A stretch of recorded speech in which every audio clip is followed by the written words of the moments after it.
I'm going to give you a two-part question here.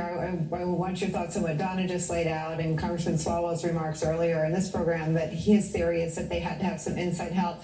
But I also want you to speak to President-elect Biden's characterization of this as domestic terrorism. We were on shortly after his remarks yesterday, where he seemed to choose his words quite carefully when he called it sedition and an insurrection.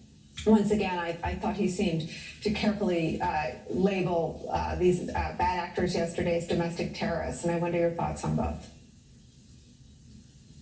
Well, I think an investigation definitely needs to be done to look at what leadership did and didn't do, as well as what individual officers of the Capitol Police Force did or didn't do.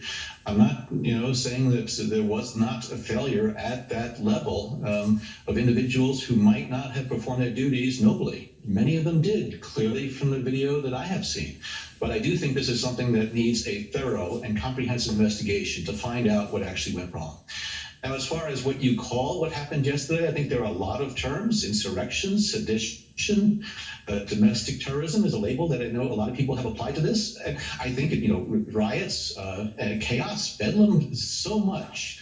But I do think there needs to be a thorough follow-up in terms of arresting individuals who did breach the Capitol grounds and took actions into their own hands and destroyed property. I think there need to be further arrests and charges that are being leveled.